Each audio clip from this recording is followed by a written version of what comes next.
up, YouTube? It's your girl Tori Patrice, and I am back with another video. Today I'm going to be reviewing the latest episode of 90 Day Fiancé.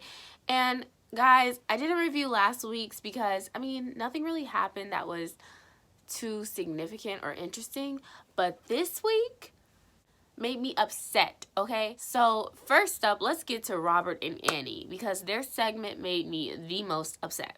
Okay, so you know Annie's from the DR. She comes, she arrives in America, and Robert and his son Bryson pick her up from the airport. It's a cute little reunion, and it was her first time meeting Bryson, and he seems to love her already, and he just ran up to her really excited. So, you know, everything was really sweet. And then they get to the house, and they had like a sign in Spanish that said, "Welcome home, Annie," or something along those lines. And then Annie gets to Robert's room where she's gonna sleep, and she sees that Bryson, Robert's son, is gonna have to sleep with them in the bed because Robert does not have a bed for his son. Now, I understand, you know, that he's a single father and he's not rich or anything. And, you know, that's all understandable. But the whole thing was, he didn't tell her that. I think that's something that he should have told her before coming there. And then, secondly, it's like you were just at the store buying her lingerie, but you don't have a separate bed for your son. Wouldn't you think, hey, let me save up this money that I'm spending on getting her lingerie, I should probably get my son a separate bed so that me and her can have our own adult space, don't you think? But his, you know, you can already see his priorities out of whack. Anywho, fast forward to what really got me upset. The next day or so, she was like, hey, you know, I don't have a lot of clothes here in America. You know, I left a lot of my clothes in the DR so my sister could sell them. And, you know, probably because it would have been, you know, very expensive for her to bring all those bags, you know, flying here to America. So she basically was like, can you take me to go get some new clothes? And he's like, oh, yeah, you know, I'll take you on a little shopping spree today. It's going to be a surprise where we go. So any woman would think, oh my God, he's taking me on a surprise shopping spree. He's not gonna like tell me where we're going. Any woman would think like it's gonna be a nice place that he's gonna bring her to. He brings her to the thrift store, and Annie, when she realizes that the clothes have been used, she's like, oh no, absolutely not. She was like, I don't want secondhand things. And he was like, well, they're in good condition, you know, like, blase, they're in good condition. And he was like, what you fail to realize is that, you know, I had to pay for a wedding, and I had to pay for, you know, this, and that, X, Y, and Z. And then she goes, well, if you didn't have any money, why wouldn't you just not bring me to get anything? Like, just don't, why would you bring me here? And so she said that in front of the store clerk because the store clerk was kind of like just lurking around trying to help, I guess trying to help them. And I could see like that bothered him that she said that. But at the same time, why would you amp it up like you're about to take her somewhere special just to bring her to the thrift store? Like, that just seems like you're playing a joke on her. Like, and that you don't think very highly of her, because it's not about the fact that you can't afford expensive clothes. It's the fact that you made her think that she was about to, you know, at least go to the mall, and then you just bring her to the thrift store. Like, come on now. And then there are inexpensive clothing stores in the mall, like Forever 21, Rue 21, and then there's other inexpensive stores like Ross, Belk's, what else? TJ Maxx, Burlington something. Like, he could have brought her anywhere. But I just felt like that was kind of like a slap in the face, because why would you get her hopes up just to bring her to the thrift store? Like, and there's nothing wrong with thrifting. Like, I like to thrift because, you know, you can find cool vintage pieces and things like that. But the whole thing is, that's something that you ask her if she wants to do, or, you know, like, kind of get a feel for what her interests are. Like, hey babe, how do you feel about going thrifting today? Like, we can find some cool stuff for cheap, you know, it could be a cool thing. Or just be upfront and honest with her, like, hey, I don't really have much money right now, but, you know, I can take you to get some things from the thrift store. Like, he could have said anything, but to just kind of have her thinking that she's about to go somewhere special, and just like, oh, we pull up to the thrift store. Like, come on, dude. Any girl would think, if her man is like, oh, it's about to be a surprise, that she would at least be going to a boutique or some type of mall. Like, come on. Why would you do that? And then the thing that really bothered me was when TLC posted the clip of her, you know, like, her reaction to when he brought her to the thrift store, which I'm not condoning how she responded, because she did, like, storm out of the store and, like, I don't want any of this, you know. Well, I'm not condoning that. She could have handled it better, but come on, like, a lot of people were like, oh, she's so ungrateful. Come on now. Any woman would have her hopes up. What did you expect her reaction to be? And this is her second day in America. You're supposed to be trying to woo her. And then I saw a comment that really ticked me off, because some man was like, oh, he was probably testing her and she failed. First off, even if this were a test, let's just say that this was a test. What is he testing? He's not testing her loyalty or how down she is for him.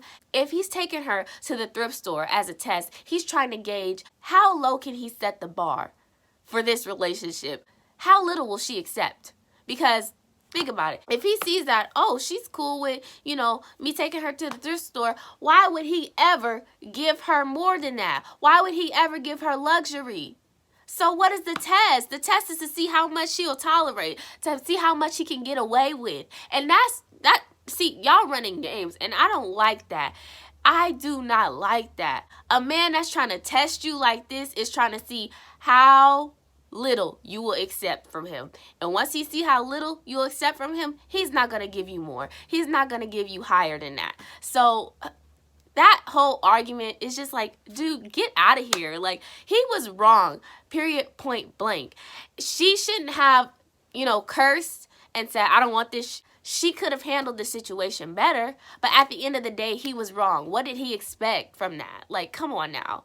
And then, oh my goodness, when later on, he decides that he's going to take her to a restaurant, try to smooth things over, have a nice little date night. So they get to the restaurant, and, you know, she's just making conversation with him. She's looking at the menu, and she's like, they have a lot of fish and, you know, different dishes like that on this menu. We should have, like, a menu like this for our wedding. And he goes, hell no, I ain't paying for that. And it's just like, why do you have to respond that way? She simply made a comment. All you have to do is be like, you know, I don't really think I can afford that. I want to have a small wedding, nothing too extravagant. Or we might just have to save and postpone the wedding till later and just have a ceremony for now. But instead, he just responds so brash and like just shooting her down, and you don't have to do it in that way. I do not like the way he speaks to her. Then the way he speaks to her, it even progresses, because then she goes on to say, like, she wants to have a beach wedding. Mind you, they live in Florida, so that shouldn't be too hard. But then he goes, okay, so where's the beach?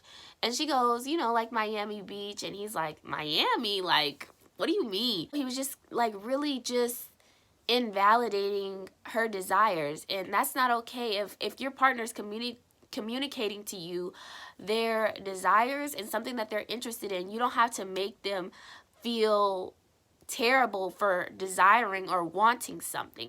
And then he goes, why are you so like hell-bent on having the wedding in Miami? Like, you want to live there or something? And then she goes, can be. She goes like, maybe. And then he goes, what the F is up with you in Miami? Like, and I'm just like, why do you even have to curse at her? Why are you going to get mad when you ask somebody a question and they respond with the truth? Why are you getting so upset, and why are you reacting in such a brash way and speaking to her like that? So then at that point, the food had come. She didn't even want to eat her food at this point. She's like, you know, I'm ready to go home.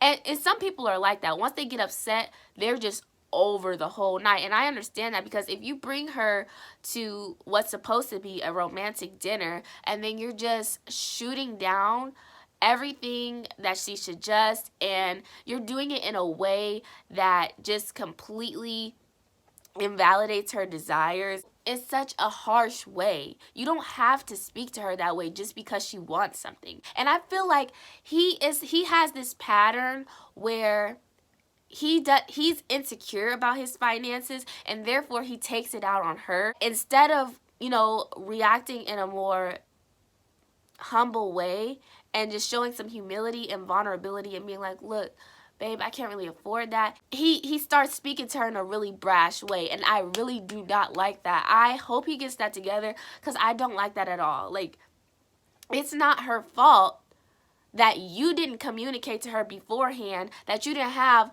all this money. Whether or not you misled her intentionally, or whether you just didn't correct her when she assumed these things, you let her believe this narrative. He might not have necessarily finessed her into thinking that he had all this money, but he definitely didn't stop her from believing that.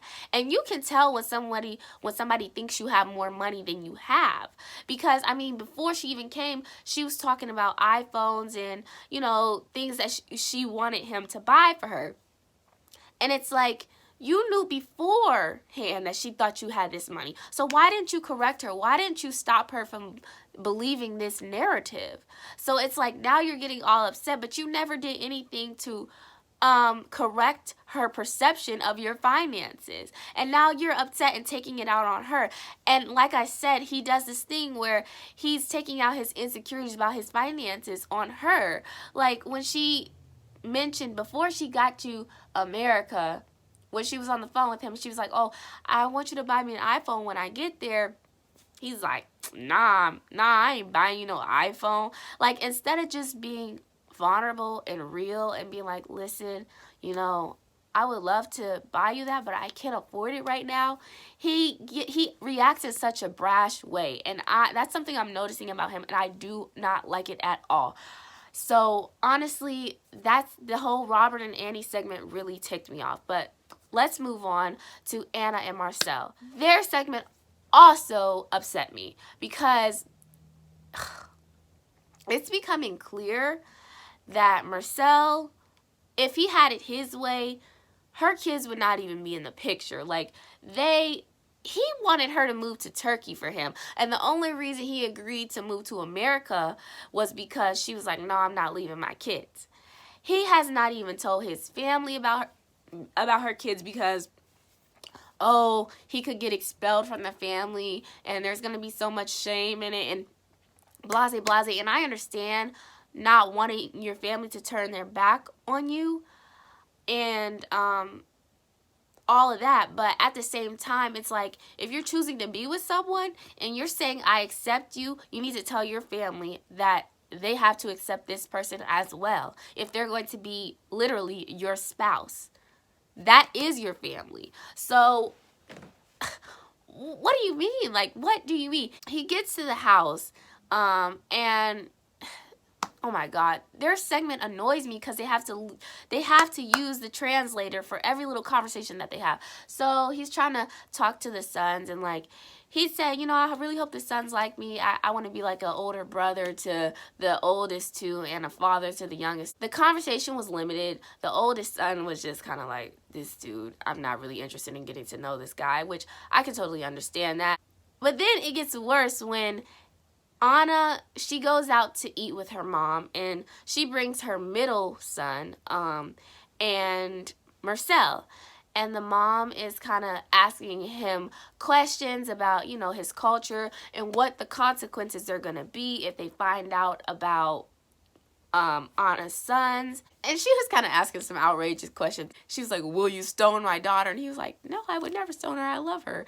So obviously it's revealed in front of the middle son that his family doesn't know about them, and that he might have to go back or choose to go back with his family if they don't accept him. I don't think they should have been having that conversation in front of that child, but nevertheless, it's just like showing that you're not really invested in making this your family. And then when we get to the end of their segment, they have a sit down. It's Mursel, Anna, and all three of her sons. And the sons were asking Mursel about, you know, again, what would happen if his family found out about them, and, you know, why are they a secret? And they kind of were like asking their mom, like, if it comes down to it, are you going to choose this man or us? And I feel like that was really sad that they even have to worry. They're even worrying about their mom possibly choosing a man over them. Like, why isn't she making them feel more secure? And, you know, of course she was like, I would never choose a man over my kids. Like, if it came down to it, of course it would be my sons. But it's like, they obviously don't feel that. And then Anna brings up the fact that she had him come to America for that very reason, because she wouldn't choose her kids over him because he wanted her to go to Turkey. So then basically the sons caught on to that, like, so wow, he doesn't really care about us. Like, you're just here for our mom, because if it was up to you, you would just take her away to Turkey.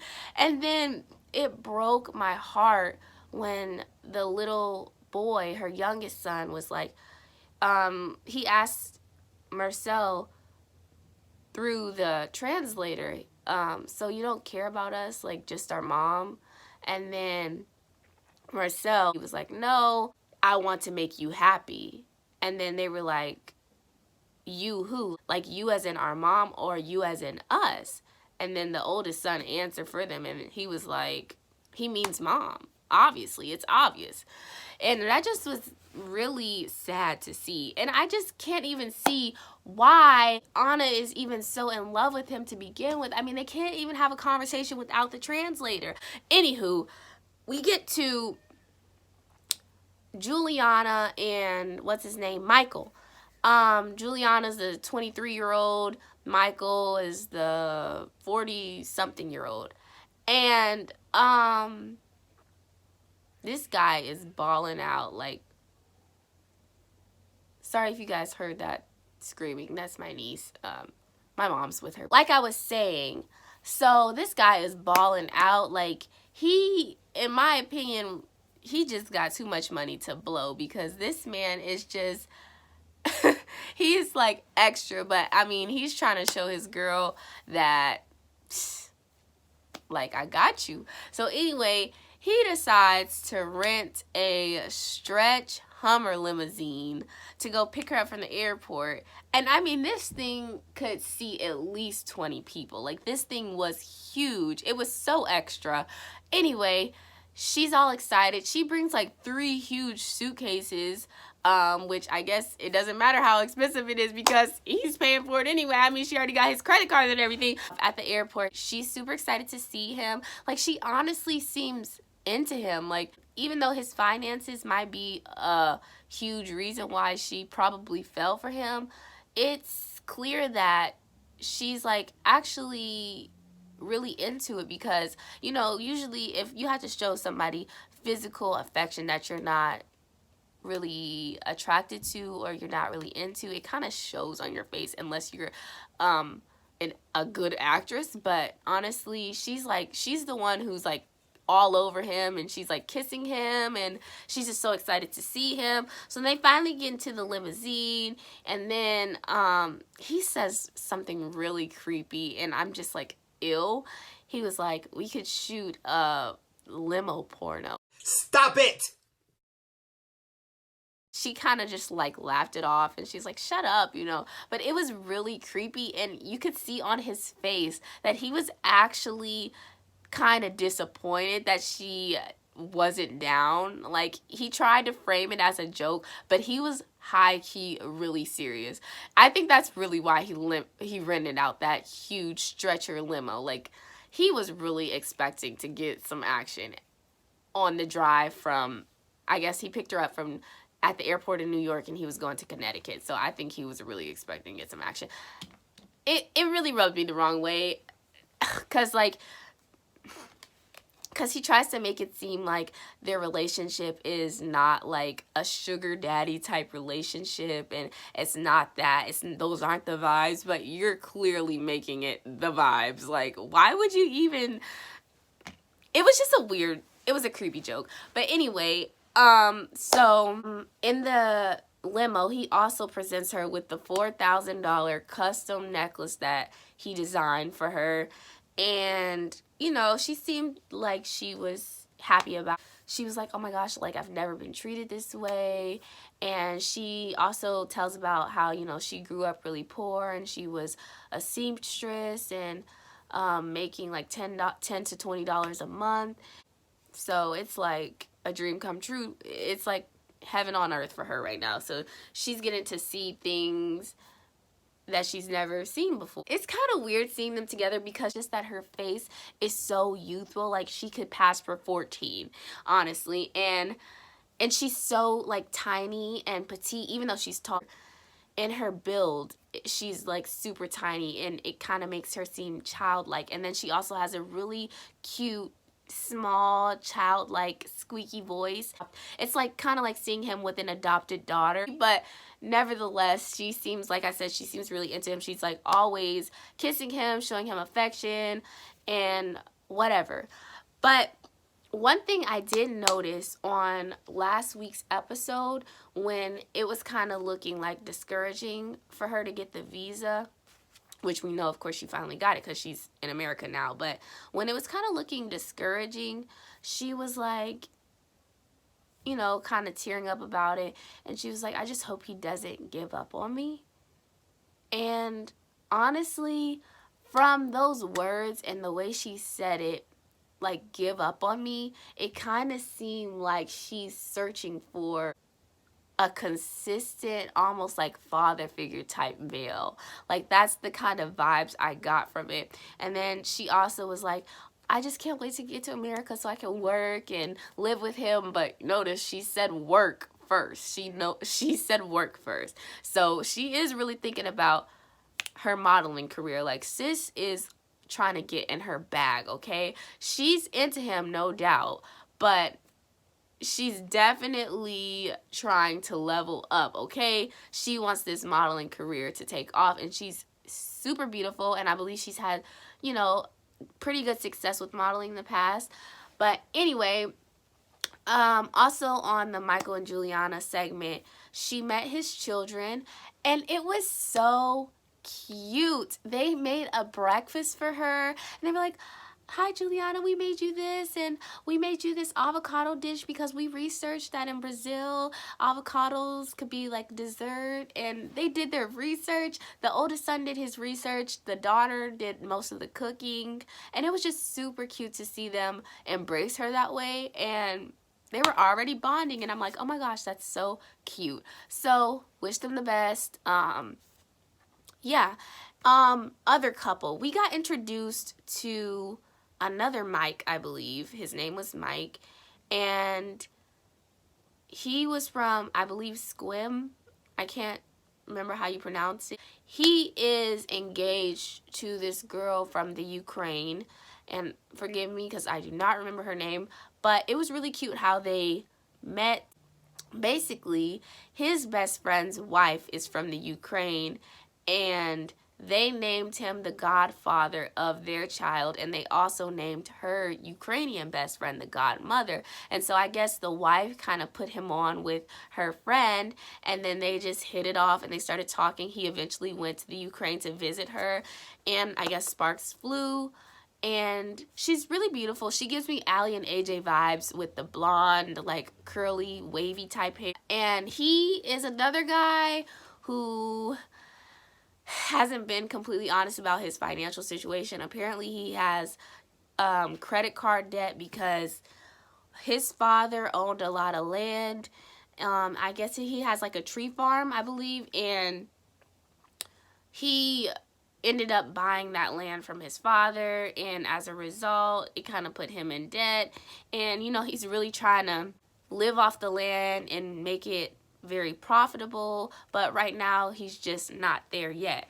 So, he is struggling, but he hasn't opened up to her about his credit card debt.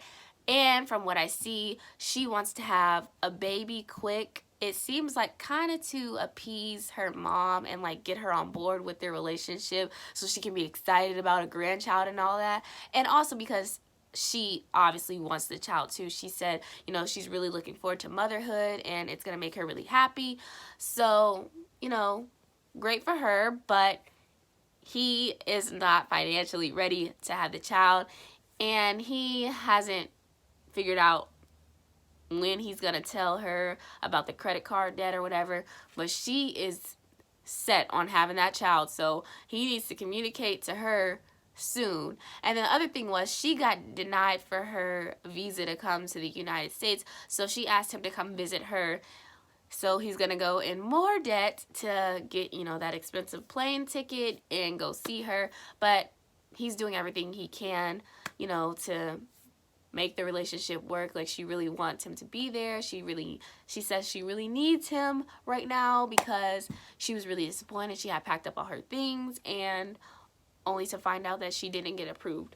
So, he seems like he really loves her, so I hope that they work out. I hope he is honest about his financial situation, and hopefully she can understand why they can't have a child right at this. So, Tania and Syngin.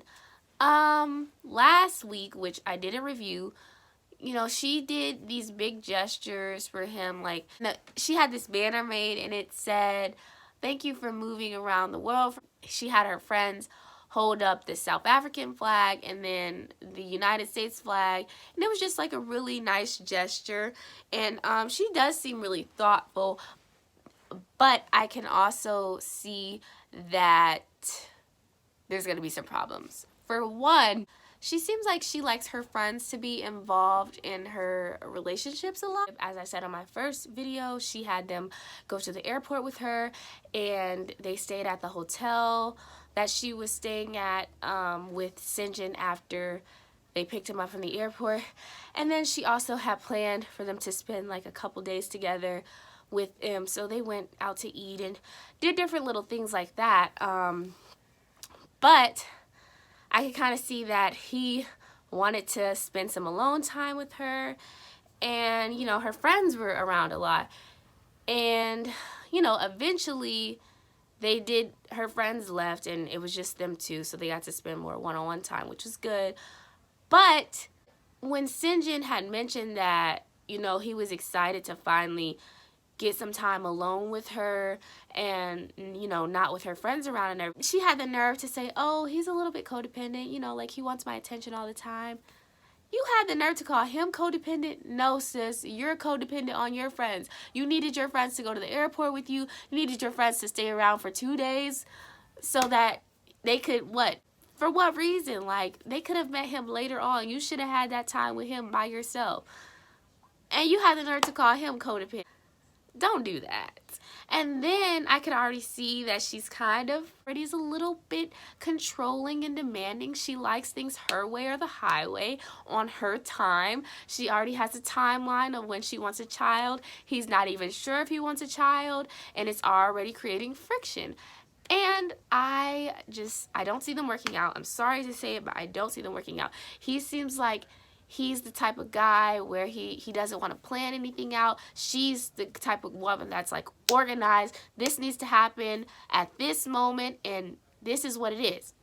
He's not like that. He's a go with the flow type of guy. And he's not even sure if he wants children or if he wants children so soon. And she's already like, "Listen, this is a total deal breaker for me.